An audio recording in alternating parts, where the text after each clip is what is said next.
বন্ধুরা এখন চাট বানাবো। এই যে আমি ফ্রুটগুলো কেটে নিয়েছি। এর মধ্যে আছে আপেল, পেয়ারা, কলা আর পপিতা মানে পেঁপে। আর এখানে আছে মিষ্টি আলু ভেজে নিয়েছি আর গোল আলু।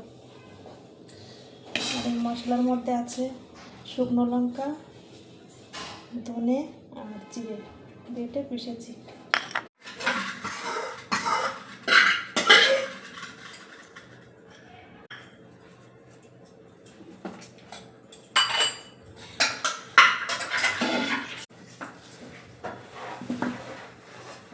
চাট খেতে সেই লাগে, তাই না? দেখ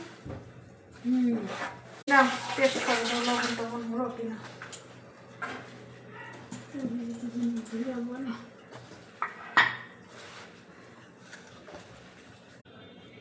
লবণ ঠিক আছে।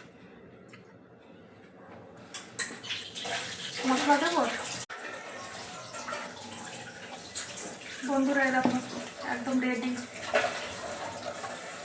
ফ্রুট চাট, সেই লাগে খেতে।